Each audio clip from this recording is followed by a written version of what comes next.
Orang Islam itu cuma dua. Kalau ndak NU ya Muhammadiyah. Sudah, ndak ada lain-lain lagi. Ini mau besanan saja takut.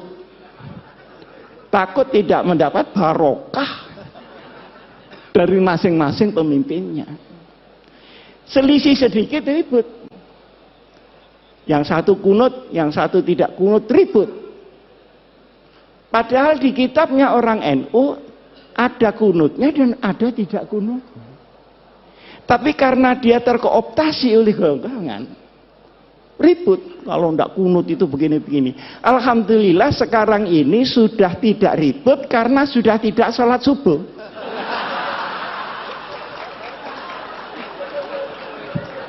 Jadi problemnya sudah kelewat. Dulu Pak Den waktu saya masih habis dari Gontor pulang, beda hari raya itu berkelahi Pak. Takut ini puasanya dosa segala macam. Padahal yang selisih Muhammadiyah sama NU ini kan cuman tanggalnya, kan bukan hari rayanya. Bener apa enggak? Betul. Nah, kalau dibetulkan pengasuh sahih sudah. Yang beda itu tanggalnya. Kalau sholatnya ya itu Allahu Akbar sekian kali takbirnya ya sama. Loh kenapa tanggalnya kok enggak sama? Ngitungnya enggak sama. Kalau NU itu harus kelihatan tanggalnya dan itu perlu 2 derajat di atas ufuk. Muhammadiyah pokok sudah istimewa selesai lah. Ada apa mesti diinceng itu? Apa tamu dia? Lah yang nginceng ini ya tidak mau disalahkan. Karena Rasulullah Shallallahu Alaihi Wasallam itu nginceng. Sampai saya ketika itu Pak Din belum jadi ketua Muhammadiyah. Jadi ketika itu ketua Muhammadiyahnya Pak Syafi'i Ma'arif. Saya diundang oleh Pak Yusuf Kalla. Marah-marah Pak Yusuf Kalla itu. Ini gimana NU sama Muhammadiyah? Masa enggak bisa jadi satu hari rayanya itu? Repot masyarakat kalau begini. Saya tanya, caranya bagaimana Pak? Ya kompromi lah.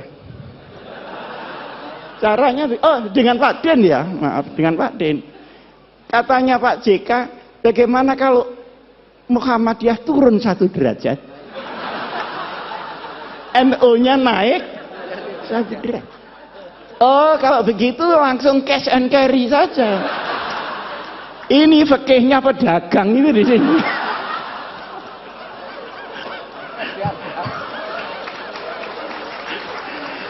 Kok disuruh naik turun? Saya bilang tidak bisa Pak itu. Lah terus yang bisa bagaimana? Yang bisa pengertian seluruh umat Islam bahwa perbedaan itu terbuka memang ada. Yang kedua, ini tidak mengada-ada karena sholatnya sama, tanggalnya yang tidak sama. Wong hari di sini sama hari di Amerika tidak sama kok. Kita berangkat dari Jepang, dari Narita itu ya Pak Akhir, itu Jumat sore, sampai di California itu Jumat pagi. Ini sembahyang Jumat lagi apa tidak? Kalau sembahyang Jumat lagi kok sregep banget gitu loh. Sregep banget. Tapi ketika pulangnya, misalnya dari New York ke Jakarta, berangkatnya Jumat pagi, itu sampai Jakarta hari Minggu. Jadi kehilangan 1 hari, tidak tahu di mana Sabtunya ini. Jadi soal tanggal itu sudah biasa-biasa saja lah soal tanggal. Nah, alhamdulillah ini karena mungkin zamannya yang berubah, maka kedekatan ini semakin hari semakin nyata. Saya sama Pak Din sering diundang pidato bareng gitu. Kadang saya bisa, kadang Pak Din bisa, kadang salah satu tidak bisa gitu. Tapi lebih sering saya diundang Muhammadiyah daripada Pak Din diundang NU. Hah? Padahal ini mantan NU nih. Kenapa dia pindah? Karena tidak kerasan saja sama orang NU. Bukan karena teori yang tinggi-tinggi gitu. Ini orang NU kok kumuh banget. Teman itu sekitar itu saja. Nah, masalahnya adalah sekalipun NU Muhammadiyah ini berbeda di dalam furu, bahkan Ibnul Furu ya. Tetapi wawasan keumatannya sama, wawasan kenegaraannya sama. Karena Hadratus Syekh Kiai Hasyim Asy'ari ikut mendirikan republik. Kiai Ahmad Dahlan ikut mendirikan republik. Pahlawan nasional ada di dua belah pihak. Tahu jerih payahnya bagaimana membawa Islam di tengah kebinekaan yang luar biasa itu. Maka sabar. NU sama Muhammadiyah itu sabar. Cuman NU itu sama Muhammadiyah menurut saya itu sepasang sandal. Jadi kalau dipakai semua. Kalau tidak ya sekalian tidak semua. Jangan dipakai yang kanan, yang kiri tidak dipakai. Nah ini kira orang stres itu. Orang NU suruh bikin universitas rapi seperti Muhammadiyah. Sulit Pak. Tapi rahasia, jangan ngomong-ngomong orang. Tapi orang Muhammadiyah suruh ngurusi orang macul yang sehari-hari tidak ngerti apa-apa. Sehingga dia musyrik menjadi muslim. Enggak sabar juga Pak. Nah, bertemunya ini banyak yang tidak suka. Oleh karenanya, maka wawasan keagamaan, wawasan keumatan, wawasan kebangsaan dan kenegaraan tidak boleh dirobek oleh kepentingan apapun juga. Ini pertama. Sekarang yang kedua. Pandangan-pandangan kaum muslimin terhadap negara Indonesia ini baru selesai setelah berpikir 40 tahun. Waktu tahun 1945 kita merdeka. Nah, setelah itu umat Islam berbagai macam pandangan Indonesia ini diapakan dan distempel apa. Maka ada yang keras, harus pakai stempel Islam. Nah, keras ini melalui beberapa pendekatan. Ada yang pendekatan militer, kemudian lahir DI, TII. Ada yang pakai pendekatan militer dan politik, PRRI dan Permesta. Disaingi oleh kelompok-kelompok orang yang tidak suka agama, orang ateis. 48 pemberontakan komunis yang dipimpin oleh Uni Soviet dan pemberontakan 65 yang dipimpin oleh RRC. Saya tidak tahu ini akan ada pemberontakan lagi apa tidak. Nah, masalahnya selanjutnya yang saya maksud begini. Setelah pendekatan militer gagal, dicobalah, ini kok diem saja ada apa? Mendengarkan teman-teman ya? Setelah pendekatan militer gagal, dicoba melalui pendekatan konstitusional. Maka seluruh wakil-wakil umat Islam bergerak di konstituante. Bagaimana supaya negara ini ditetapkan berdasarkan apa? Bentuknya seperti apa? Ada yang minta Pancasila tetap, ada yang minta Islam, dan ada yang minta sosiodemokrasi. Ribet di situ tidak putus. Artinya dengan pendekatan politik pun juga mentok.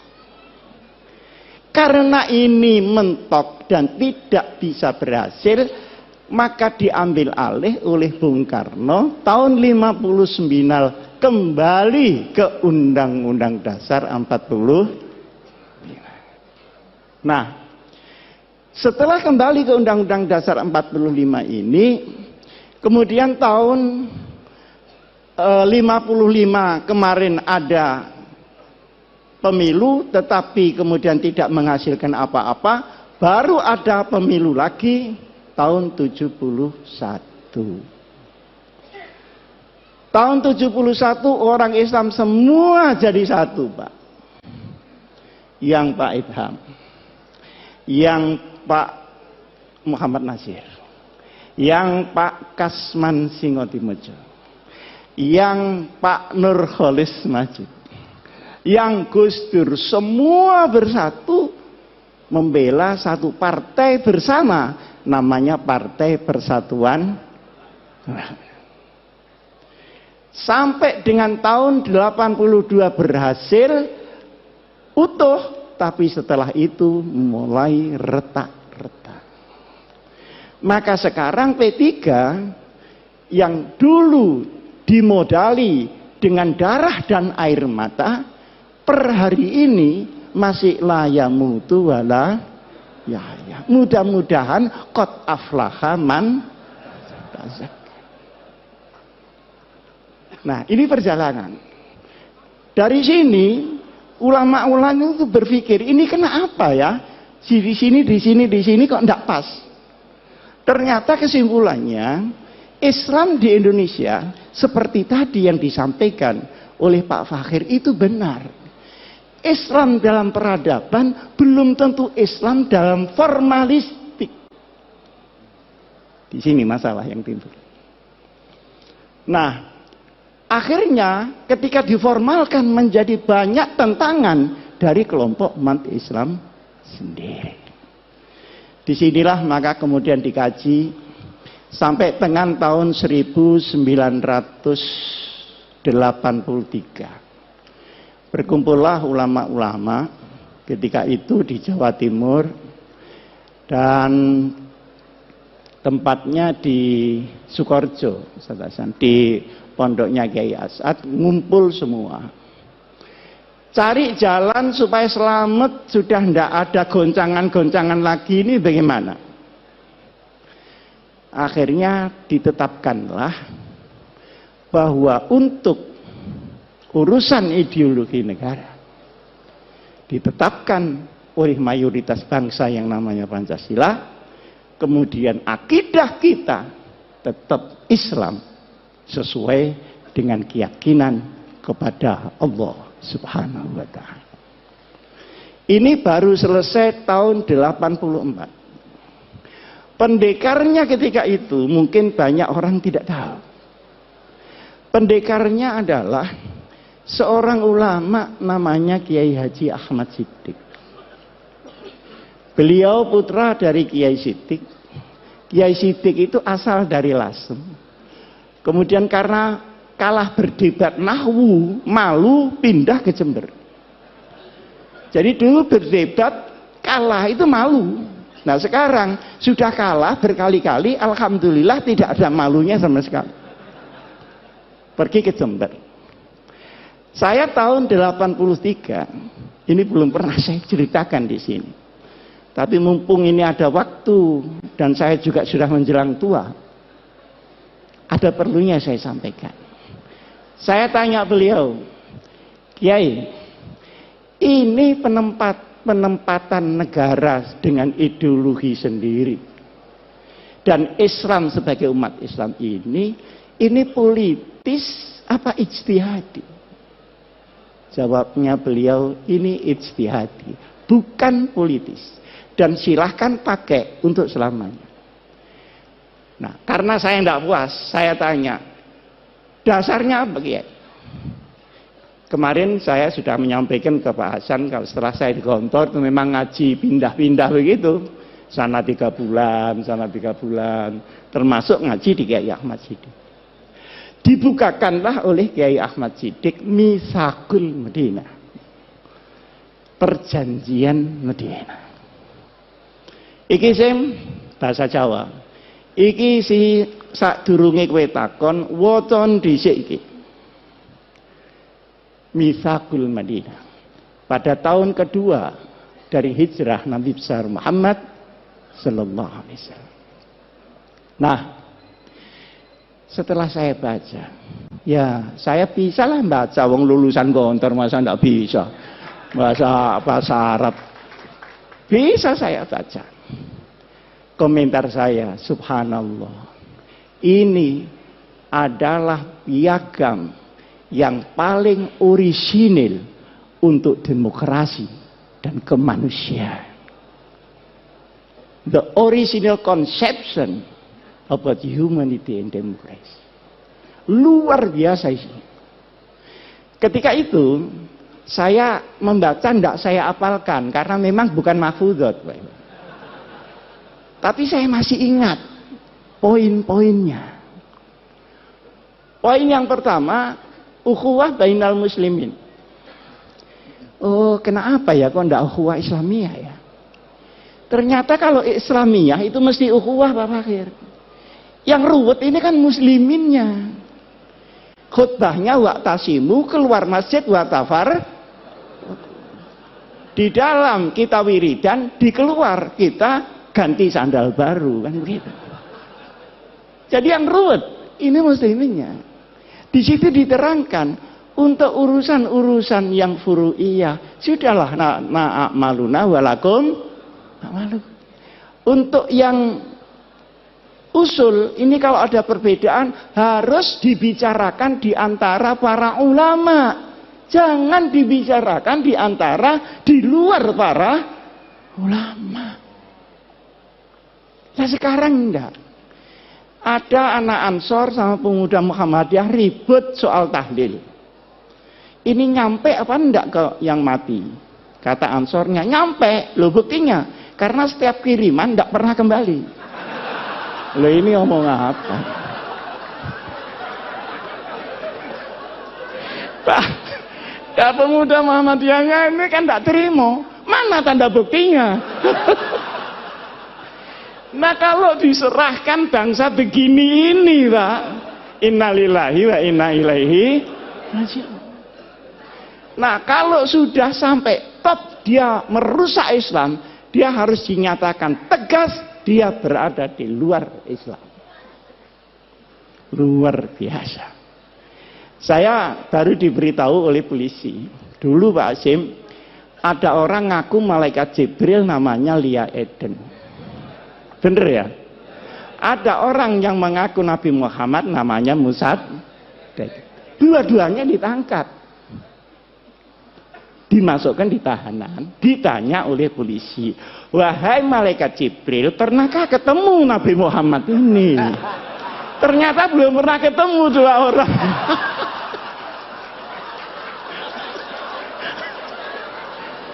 Lah kalau sudah sampai ini Pak, ya sudah, harus tegas, tidak usah ragu-ragu. Saya juga menyampaikan sama Al-Mukarram, Bapak Menteri Agama, sudah jangan ragu, katakan itu bukan Islam.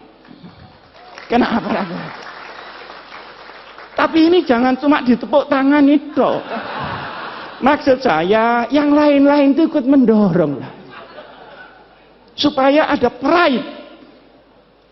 Karena yang menghadang pun juga sangat banyak. Yang kedua, ukhuwah bainal adyan.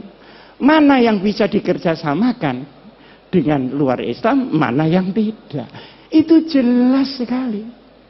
Sehingga rahmatan lil alamin memang melampaui rahmatan lil muslimin.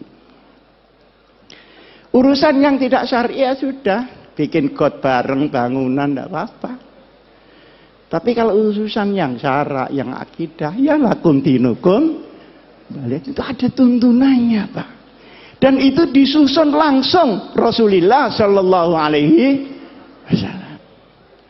Nah sekarang ini kalau benci kelewat benci, tidak membedakan mana asyaduhum adawatan atau akrobahum mawaddatan. Zimmi dan harbi disamakan. Tapi kalau sudah kadung kepingin demokrasi, tahlilan di gereja, itu kurang tempat apa bagaimana? Seperti orang Kristen, tidak usahlah disuruh Jumatan. Nanti sandalnya hilang. Saya kan sering dicemooh sama orang Kristen. Gimana orang Islam itu? Uang ibadah kok sandalnya hilang? Ya mesti saja karena sandalnya tidak dipakai. Nah sampeyan sepatunya dipakai. Jadi yang hilang ya tidak sepatunya, tapi sepeda motornya yang di luar itu yang hilang. Jadi yang seperti disampaikan oleh Pak Din tadi sajalah al-hanifiyatus samkhah, itu pas sudah itu. Ini jangan diumek-umek lagi gitu maksud saya. Nah, kemudian yang menarik lagi, untuk qabilah-qabilah di luar hukum syariat dipersilahkan untuk menggunakan kebiasaannya masing-masing. Ini saya belajar usul fikih di sini juga begitu Pak Hasan. Mabhadi awaliyah. Itu belum mabhadi akhiriyah loh. Masih mabhadi awaliyah, tetap kunci. Nah itu digawa diintil-intil tak garut apa-apa kunci. Bab mabhadi awaliyah. Di situ kan ada al-ahdah muhakkamah. Tapi yang muhakkamah yang bagaimana? Tentu yang tidak khilafis syar'i. Ma warada fi syar'i mutlaqan wala dhabita lahu wala fil lughah yurja'u ilal 'urf. Berarti ada status di dalam adat sepanjang dia menjadi al-'urf yang tidak muta'arif. Ini kan sangat jelas. Nah, sekarang ini semua diubah. Yang lunak terlalu lunak, yang keras kekerasan. Semua yang lain dirinya dibilang kafir, masuk neraka. Neraka semua masuk neraka, surganya cuma dia aja. Lu kok tidak takut masuk surga sendirian? Yang arduhat samawati wal gini-gini ini bagaimana? Nah, ada lagi yang kita merasa bahwa itu bukan Islam, seringkali ya, tetapi sesungguhnya itu pilar di dalam Islam, adalah kepastian hukum. Innallaha ya'murukum an tu'addul amanati ila ahliha. Tu'addul amanati ini untuk Pak Hidayat Nur Wahid. Untuk politisi-politisi supaya membawa amanat rakyat. Jangan 5 tahun sekali datang ke rakyat terus tidak tahu lagi, menunggu 5 tahun lagi. Ini yang tidak tepu, ini mesti pendaftar. Nah, kalau idza hakamtum, ingat bainan nas bukan bainal muslimin, antahkumu bil adl. Penegakan hukum ini harus sama rata sama rasa. Nah, sekarang di Indonesia kan tidak. Hukum naik susah, ke bawah kena. Pajak naik sulit, turun gampang. Akhirnya yang kena yang kecil-kecil. Jadi kepastian hukum. Jadi inti dari hukum adalah al-adalah. Inti daripada politik adalah al-amanah. Kalau dua ini hilang, maka hukum akan menjadi cerita. Dan politik akan menjadi akumulasi kekuatan saja. Luar biasa, Pak. Di bawah ada lagi al-musawah bainal iqtisad. Keadilan ekonomi. Ini tidak sama rata sama rasa, tapi sama-sama merasakan. Beda kan? Sama-sama merasakan. Kalau tadi biar anak saya Fatimah Sarakot lakotok tuh, ya dah. Kalau ini enggak. Masa tukang ban minta rezeki sama dengan pabrik ban? Kan enggak mungkin. Tapi semua kebagian, halalan, thayyiban, mubarakan. Orang sedikit bisa bahagia, dapat banyak bisa bahagia, dapat sedikit bisa menjadi pencuri, dapat banyak pun bisa menjadi rampok di mana-mana. Yang menghabiskan uang negara itu bukan orang miskin, Pak. Orang yang sudah Masya Allah kayanya. Nah, di sini pun adalah ketentuan yang harus ada di sebuah negeri, apapun bentuk negeri itu, kita ada orang Islam di situ, kita harus perjuangkan ini. Nah, kemudian ketika Madinah diserang orang-orang lain, maka seluruh agama yang ada, baik Yahudi, Nasrani maupun Sobiin, harus bersama-sama membela nasionalisme Madinah. Coba, Pak. Ini kan Masya Allah. Dan ini bikinan Nabi Muhammad loh, bukan bikinan Muhammad belakangan ini, Pak. Ini Nabi Muhammad. Kekurangan kita adalah di dalam pemahaman daripada Islam, implementasinya sudah punya fikih, sudah punya dakwah, tapi kita sering melupakan sirah nabawiyah di dalam memimpin umat Muhammad Rasulullah Sallallahu Alaihi Wasallam. Karena sirah nabawiyah itu juga strategi implementatif yang real dari Rasulullah. Kapan Rasulullah dakwah diam-diam, kapan terang-terangan, kapan mengungsi, kapan hijrah besar-besaran, kapan dia menunggu, dan kapan beliau membalas serangan.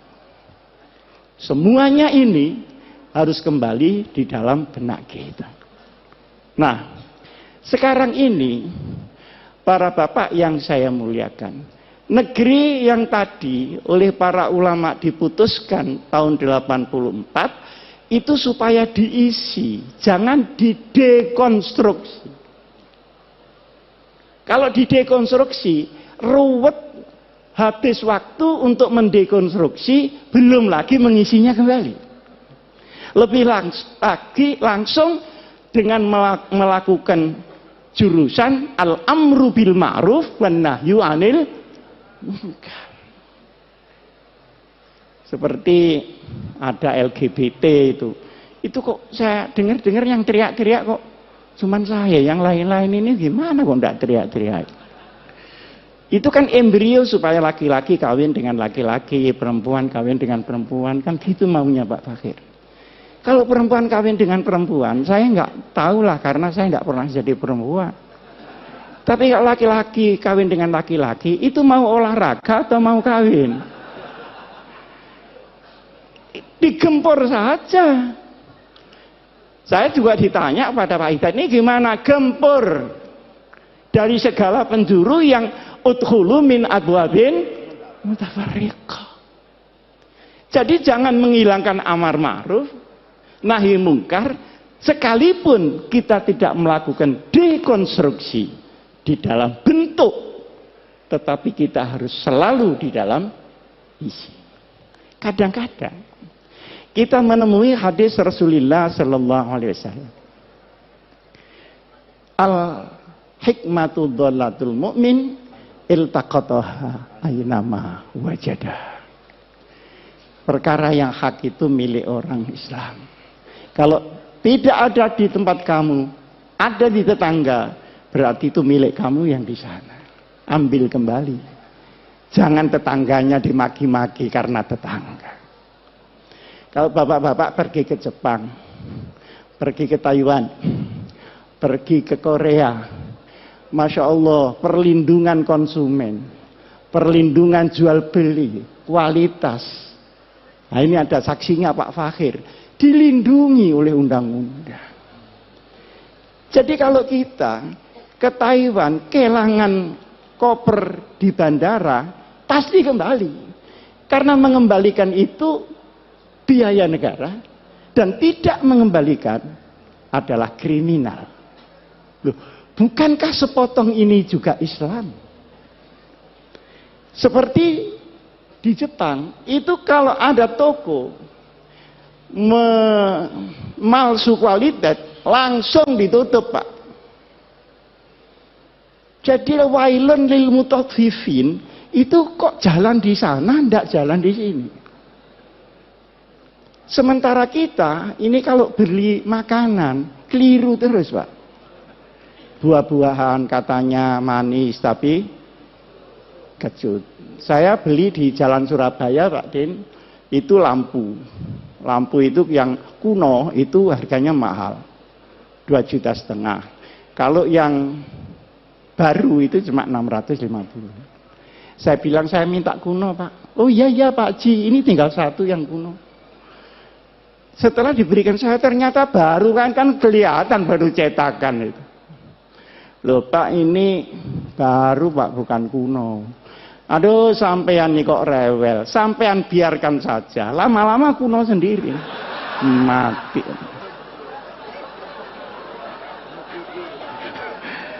Itu namanya sekarang katanya mukidi.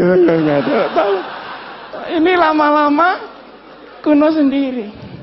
Wah, ini orang belum tahu siapa yang beli ini. Akhirnya saya bayar 650. Loh, Pak Ji kurang ini. Ya kurangnya nanti kalau sudah kuno.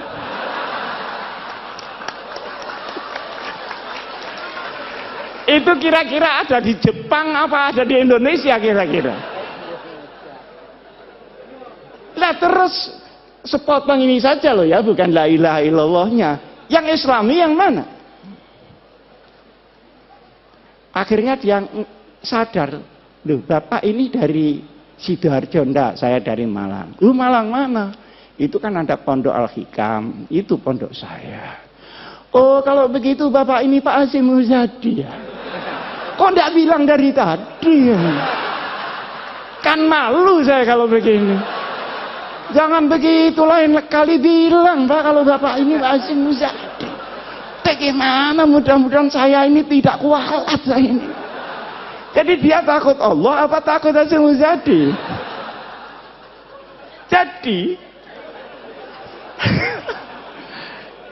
Jadi akhirnya saya itu mikir, ini kenapa ya begini? Pak Fakir kan sebentar lagi menjadi Menteri Luar Negeri, Allahumma. Masa naibul fa'il terus? Lama-lama ini bagaimana ya kok begini? Jadi ternyata setelah kesana kemari, ilmu saya itu ya ilmu keluyuran saja, itu kan ilmu yang berat-berat. Oh kalau begitu, lau anna ahlal qura amanu wattaqau. Itu ahlal kuronya bukan kuronya, Pak. Jadi kita tidak usah bulet perkara kuro, tapi ahlal amanu wattaqau. Fafatahna alaihim. Tapi walakin kazabu, yang kazabu tadi kuronya apa ahlul kuro? Ini bukan tamrinan tapi sudah terang. Sehingga menurut saya yang penting bagaimana kita isi Indonesia. Nah, di saat kita ngisi itu tantangannya luar biasa, Pak. Terutama setelah tahun 2002, setelah reformasi ini. Seluruh ideologi yang baru-baru masuk, baik di kalangan kaum muslimin maupun yang dari barat maupun yang dari timur, semuanya masuk, sementara kita sedang diancam oleh regenerasi yang sudah 100 tahun ini.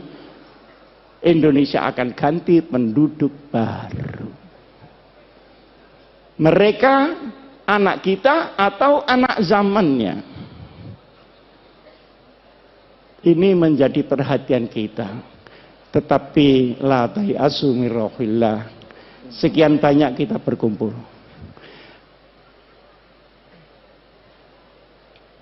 Hum ya'lamuna kama ta'lamun wa tarjuna minallahi ma la yarjun. Oke, mari kita berjuang mengisi Indonesia ini. Berhadapan dengan yang merusak.